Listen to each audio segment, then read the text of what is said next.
Right, what have we got today? Boosh, it's something new from Acebeam. So Acebeam sent this to me. This is the Acebeam, as you can see there, K1. Quite interesting. It's got 3 heads on it, so a little bit different.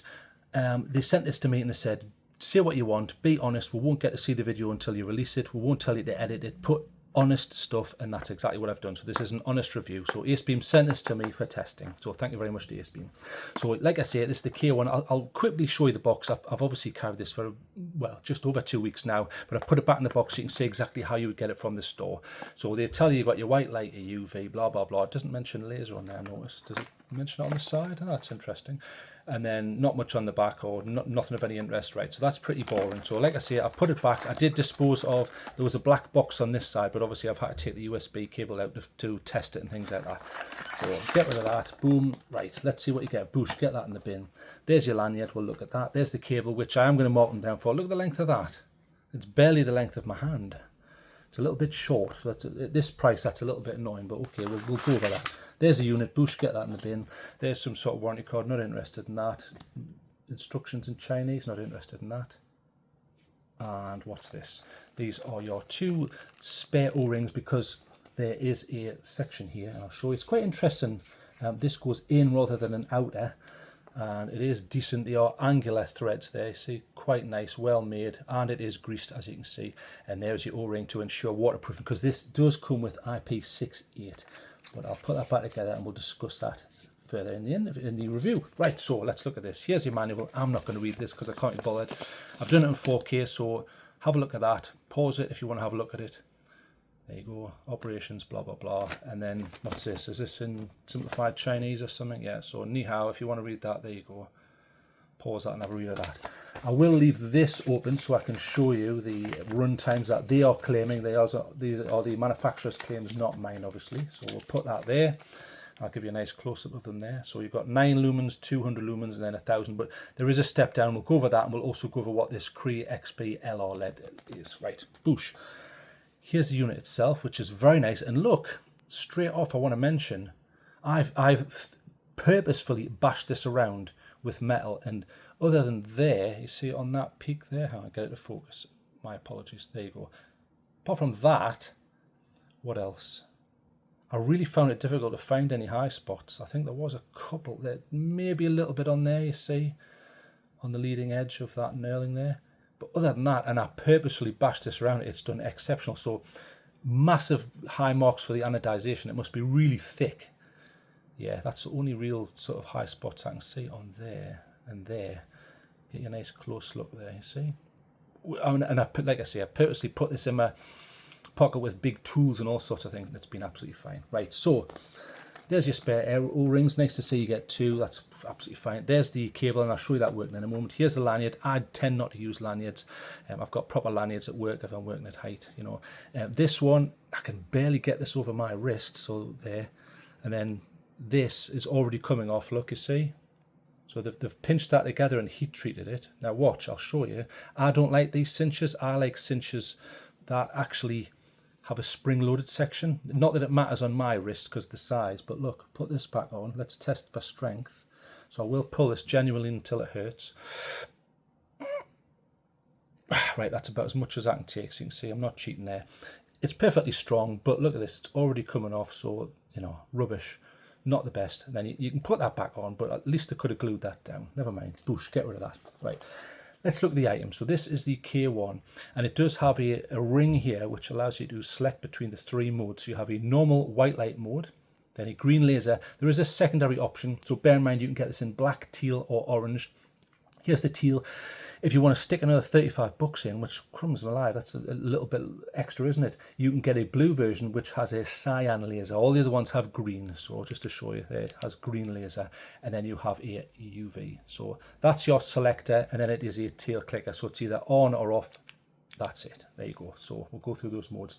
So it is a, like I say, a white light UV and a green laser. For the white light they are using, and I'll show you, right, so down there you will see a little LED, and it is round. So that is the Cree, so it's a genuine Cree, not one of these knockoffs, a Cree XP LR. I'd never heard of them, and they're claiming it's 6,500 Kelvin in the tint value. I mean, I did some testing, and I'll discuss that in a moment, because I didn't get that value. So either my rudimentary equipment is rubbish, or there's something else going on here. I can't really explain that, but I'll certainly give you my figure. So if you see down the bottom there, it's quite round, and it seems to be de-domed, or it certainly doesn't come with a dome. In fact, I'll put some specs up, so we'll look at it down here. So you know, there's your Cree specs. So I'd never heard of the L, and I looked it up, and I looked at the data sheet. Basically, they're claiming it's smoother and more uniform. These days, most are, unless they've got a funny reflector design. So I didn't really notice. I didn't use it and go, oh my god, this is life changing. It was fine, and there was no issues with it. There was no strange coronas or strange tint shifts. So maybe what they're saying is true. I don't know. Right, get rid of all that Cree stuff there. So okay, that might be true, and I certainly didn't have any problems with it. And at least it is a genuine Cree, as you can see it down there. So yes, the central section is rather round, but I'm sure I've got other ones that are like that. In fact, I've got this one here. Look, that one looks round to me. See, that's the T6 SFT 25R. I think that looks round to me. So I don't think that's a unique thing, rather than the square yellow section. But anyway, that's what they're using. And this has a 1.5 meter drop rating, so you can drop it onto concrete and it will be fine at that level. And it's IP68, so as long as this is screwed down properly, it is waterproof, and they are saying you can submerge this in up to 2 meters of water for a couple of hours and it will remain watertight. But bear in mind, you have to have that O-ring properly seated and properly tightened down. In regards to tightening, there is no E-lock, so obviously it's going to work in your pocket, but if you unfasten that, it stops working. So that's your physical lock rather than an E-lock, and then when you want to use it, you just do that, bang, and it's back to working again. So just something to bear in mind. Okay, so let's go over the UI. So the UI is very simple. It's either on or off, and there are 3 modes in the white mode. So this is the white mode. So it comes out of this one, and then you have your UV there, and then the laser. So it is a smooth reflector, so it's kind of a thrower, and it's a nice smooth beam. So let's go through these different modes. So boom, right, 9 lumens, there you go. So quite an intense hotspot, but this is up close. So as soon as you come back there, I mean, the light is just here, you see, look, and I'm slightly moving it back. In fact, I'll show you that it's there, so it's not that far away. So already it's the classic Acebeam where you have the large, intense section and then a nice wide beam. That was one thing I noticed when I went hiking. The width of this is really good. I was quite impressed with that. Width-wise, not the hotspot, but the spill is very wide, so it's actually, you can use it to hike, and I quite like that. There's back to the mode. So, and I'll just show you here. So there you can go. So you've got 9 lumens, 60 hours, then 200 lumens, 2 hours, 40, and then you have 1000 lumens. But bear in mind, you get your step down. So let's talk about that. So there's your 9 lumens. There's your 200, so much brighter. That was the one I used for hiking, and it was fine. And like I say, the spill, once you pull back to waist height or shoulder height, perfect. It was really good, and this pulls back. But that still throws a bit, and it's nice and wide. And then the next one, 1000. There is a step down on this, and that's very bright. I can feel the heat there already. And you can see there how round that is, but that is more dictated by the reflector. But then as soon as you pull back, really, really nice. So it's kind of a cross between a thrower. It certainly didn't throw as far as this one, which is using exactly the same cell. This is the Convoy T6, but it's a different emitter, so we can't really put them side by side. Different design as well, and a bigger bowl there. But it did a really good job. It's kind of like a midway between a thrower and like an orange peel, but it isn't an orange peel. So bear in mind, there is step down on this. So what's the step down? Well, they are being honest, like Olight, and they actually tell you what the step down is, and it's pretty good. I can feel that getting a little bit warm, but look, I can do that. It's not too warm. Look when I'm turning into ET here. So it's pretty good. So 1 minute 30 seconds. I think that's a good step down. And you will step down, and there's 2 actually. So you can see there steps down to 650, but then after half an hour it goes down to 110. So it's just trying to retain the battery. So I think that's decent. Some of these 60-second step downs, it's ridiculous. What's the point of a turbo if you can't even hardly use it? The full on this, 1.5 minutes, is pretty decent. And then if you did want to rerun it, you can just turn it off and put it back on again. But obviously it's going to cycle through the modes, so you'd have to go like that. Okay, so what other modes do we have? Right, the secondary mode is the green laser, which is going to come out of here. So green laser, I don't really have a use for this, but if you need a laser, if you do a lot of, I don't know, presentations, or you're working in astronomy, I don't know, you might need that, and you can have a little party there. It's there, it's handy, for certain tasks. And I found that to be decent and bright, and it will reach quite a distance. And then the next one is UV. So the UV will come out of this one. So there you go. One thing I found with the UV, it's very hot. So if I put my finger there, my hand there, that's already quite hot. So I don't know whether that's given me a suntan or what, but blimey, it's very, very hot. So if you want to use UV, so here's a £5 note with miserable Prince Charles or King Charles or whatever he is these days on it.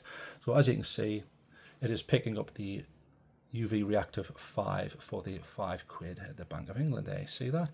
And there are other uses for it if you're looking for scorpions and chemicals which are reactive to it, or plastics which are reactive to it. And of course, and not a lot of people know this, but probably everyone on this channel already knows this, stuff that will glow in the dark will be highly receptive to UV, so immediately that is glowing. See, so things like that. Other than that, I don't really have much use for it, but it's there if you want it. So it's commensurate with some of these rectangular square things from Olight, where they put every mode under the sun in, put a blue laser in, put a red laser in, put this in, put that in. I'm surprised they don't put in like a Pez dispenser, but okay, this is your standard cylindrical light. And then we'll go back to main mode. So there is another mode if you want strobe. Now, strobe warning, strobe's coming up, and I'm going to cover this so it doesn't affect people too much. So if you have it on and you go into green and straight back, it goes to strobe. That's a bit of a shame. If I'm being attacked, I don't want to go, no, I'm being attacked, right, turn that on, right, put my hand over here, right, now go into that mode, now quickly go back to that mode, now it's flashing. That to me is not direct access to strobe via the UI, unfortunately, so I'm going to mark them down for that, because what's the point? And another thing I want to mention about the strobe is, watch, it's really slow. Right, so hang on, right, there, strobe's on. It is two-tone, and I call that two-tone as in it flashes at one frequency, then another, and cycles backwards and forwards, but look at that. I don't think that's fast enough. That's less glaring. It's more annoying than startling. So again, take a fraction of a point off for that. Okay, so what happened in my testing? So in my testing, I tested the CRI, which is the color rendering index. Sunlight is 100% and very pleasant to look at for obvious reasons. And lower than that, it becomes annoying. I would say 70 is the break point, where once you get lower than that, it becomes annoying to look at. And high 90s look pretty beautiful. One example would be this one here. So I mean, the tint is different on this one. That's a whiter tint, and this is a nicer tint. But the color rendering index is higher on this one. In fact, I think it does say somewhere on here, if I can find it. Does it say that? No, it doesn't. Maybe I'm imagining that. Oh no, there it is. You see where it says CRI 90, and it was over 90 there, just there, and it is here 5000K, that one. So when it comes to this one, it is, well, on my equipment anyway, I got 69.4, so it's about that 70 level, which I consider, in my personal opinion, acceptable. So it has an acceptable CRI, nothing to shout about. And there is no option to say, right, I'll take less lumen output for a higher CRI. There was no option for that on the website that I could find. Tint wise, I mean, they're claiming they're using the XP LR from Cree, which is 6500K. When I tested, I was getting about sort of 5,700-ish, which is way off that. So I don't know what was going on there. I have to blame myself because I'm not a lab. Understand that my equipment is not what you'd get in an official lab. So maybe I'm at fault. Comment below if you can understand what's going on there. I don't know, but I have to give you my figures. I have to be honest. I got about 5,700-ish as an average, and I tested on over multiple days and different levels.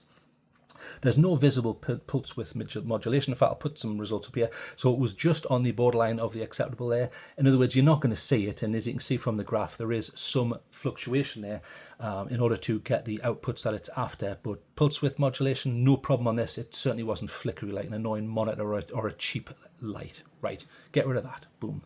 Okay, right, so back to this. We need some pros and cons, and I'll show you the charging. So what have we got in here? So it comes with a cell with the price that you pay. So here's the cell, and it's a 14500. So same size as a AA, but a totally different chemistry. This is lithium ion. So because of that, you are able to fit in 1000 milliamp hours in this. So there you go. So there's your wattage ratings. And you will notice it says it on there actually, type C. So if you turn this around, there's your type C. And it does have an opaque section here where it will light up. So red when it's charging and green when it's completed. And I'll show you that working. So we'll use the trusty X-Star and we'll plug that in. Never put that in the right way, do I? That's right. So put that in, and then so it's a type A to type C. I mean, look at the length of that. That's not very long, is it? It's a bit annoying. Pop that in, and you'll see that is red there, you see. red, and it is about 0.2 of an amp there, so 200 milliamp hours. Ignore that, and it's your usual 5 volts. So the question is, and that will go green when it's full. That's probably near full, that cell anyway. So it's not. I've seen it charging faster than that. So the charging's okay, but you don't need it too fast for a cell of this size anyway. So the question is, does it work Type C to Type C? So we'll try that. So let's put a Type C in, and then the other end we'll stick in here. So power delivery, does it have power delivery? It does. There you go. So that will charge, and again you should get a similar rate. In fact, it's dropped down. This is probably near full. It's popping up to 0.2, and I've seen it 0.3 and a little bit higher. So it's okay charging speed, nothing to write home about, but on a small cell like this, that's probably sensible. So it does work, works with their cable, works with my cable, power delivery works great. And the cell goes in, and you'll notice there is a, well, if I show you with a flashlight down there, there is a spring on the bottom, and then up top you have just a blackout thing, and then you have like 2 contacts there. So there you go. So put the cell back in, and we'll show you. In fact, I'll give you a close-up just so you can see what that looks like there. So typical quality from Acebeam. Everything looks beautiful, but it should do at this price because it's a little bit more pricey than some of the budget ones. And this goes in, and then boom, back to working again. Great, right? Get all that out of the way, right? What did I test it against? And then we'll give it some pros and cons, right? I tested it against this, exactly the same cell. This is a higher CRI, but because of that, you get less output. So about something like 700 to 800 lumens on this one. This is the Acebeam RX Rider V2. So again, totally different tint look. See, this is whiter, and in some instances, not all, but in some instances, it did have a tiny bit of green to it. But obviously we are comparing it with a high CRI with a completely different tint here. This is a 5000 tint, and they are claiming this is a 6500 tint. For me, maybe not. I'm thinking it's more towards these high ends of the 5000 Kelvin value, but okay, that's what they've said. So that's just another option. Another option, again, it's exactly the same cell, 14500, smooth reflector again. Now, does that have there? That has a square LED in it. See that compared to the one we're looking at? So older. But again, an okay light, and I've got plenty of videos at the end of this so you can compare this. Much cheaper, but how do you charge this? You'd have to take the cell out, and the cell that comes with this certainly isn't Type C charging, so you're going to have to charge that. Boom, much cheaper though. Here's another option. Look, very similar in size. I'm sure you would agree, look. But obviously you're not getting 3 systems here, and the cell in this you're going to have to charge yourself. Simple tail clicker though, and this is a completely different emitter though. This is the SFT25R, I think, but there's millions of options on this. Much cheaper, and because of that, look, the anodization is coming off something rotten. It looks like it's been through space, you know, Star Wars or something. So that's already coming off, but just a cheaper option if you want something which is more of a dedicated thrower, but you're not going to get the UV, and you are certainly not going to get a laser, but it is a little bit cheaper. If you wanted some more diffuse options, here's 2 triple emitters here. This one's slightly more frosted and a different tint. This is still quite a warm tint, but not quite as high CRI. This is the Lumen Top, and this is the Workhorse TS10. This is the FWAA. Both use, again, same cells, and you are going to get, I'll show you them both at the same time there. If I turn that on, it might help. There you go. So very bright, as you can see. Slightly different tints, but just if you want something different. But again, you're not getting the ability to have 3 different systems on the head there. So this is more multifunctional. But okay, there's just 2 options using exactly the same cell, similar output, although these are high. These are 1200 to 1400, both of those. That is a claimed 1200, that is about 700 lumens, and that is about 700 to 800. Well, it can go up to 1000 if you get the non-high CRI option. Okay, so pros and cons, right? Pros, you get a 10-year guarantee. In fact, where's the box just to prove it? Because there you go. A 10-year guarantee, that fills me with a lot of confidence. Nice to see. It's very lightweight, the RC, and it's something like 77.5 grams. It is lightweight, and I really enjoyed carrying this. I quite like one of the things I really liked was the clip. It's stiff, but not too stiff where you can't use the damn thing. So I used this a lot on jeans pockets, on my right-hand pocket. Really liked it. It still had enough where I could pull it with 2 fingers. I think they've done a really good job on the clip and the ergonomics. The knurling, look, really deep. I really like the knurling. It's not like a cheap knurling, like I'm not that this is rubbish, but this is kind of smooth. It's got a little bit of grip to it, but not a lot. Whereas this has a heft to it. Very good. Listen, it's almost like a musical rasp. It's really good. So I like that. The anodization, extremely good on it. They've put a high cap cell in, so it's 1000 milliamp hours. They didn't cheap out and just put in like a 650 or an 800, something like that. Some of them come with 900, so they've actually put in a decent capacity cell, even though it has the charging up top. It's Type C USB, good. They should all be Type C now, and that includes power delivery, and it does work. So a lot to like. So what don't I like? Well, there's no e-lock. There is no e-lock in the UI, so you need to physically unlock it like that, and then when you want to use it, relock it, bang, you're back in business. So you could argue, TrailTrek, who cares what you're going on about? That's simply an easy fix. Okay, fair enough, it might be. There is no direct to strobe. If you want strobe, you've got to go, aha, right, stop right now, I need to go into laser mode, and then quickly within 4 seconds I need to go back to that mode. No, I didn't do it quick enough. Right, hang on, there, right now I've got strobe. That's not quick enough for me. What is the point of a strobe when it's like that? Okay, that's what they've chosen to do, and it is difficult when you've got a simple tail clicker. Okay, that's what they've chosen to do, but I'm going to have to knock off marks for that. The strobe, when it's on, is too slow in my personal opinion. It's more of a nuisance than a visual distraction. That's just my personal opinion. And the mega short cable, what's that about? I know everyone has cables, but you know, if someone didn't happen to have a Type C and they thought, oh, that's interesting, you know, they're really old-fashioned. Very short, that, isn't it? Very, very short. I would like to have seen longer.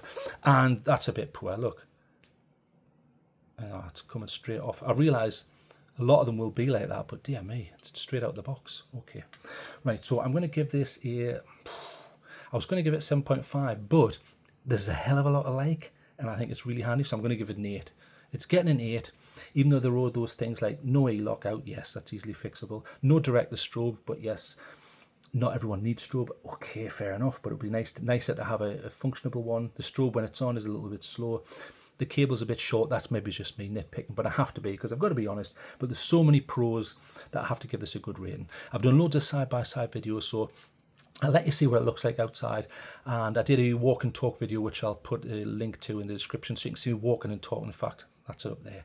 So I'll also put that in the description, so you can go and have a look at that. Right, get rid of that. Boof. And that's about all I've got to say on it. So it gets a healthy 8. Good work as usual. Quality from Acebeam. The quality, beautiful. Really, really nice. Nice ergonomics, nice and light. Works. High cap cell. Great. I even like this when wearing gloves. I was wearing gloves on 2 of the days, and that is prominent enough where I can still feel it and click it. So nice. Okay, right. I'll let you get on with your day. Well done, Acebeam. 8 out of 10. Goodbye.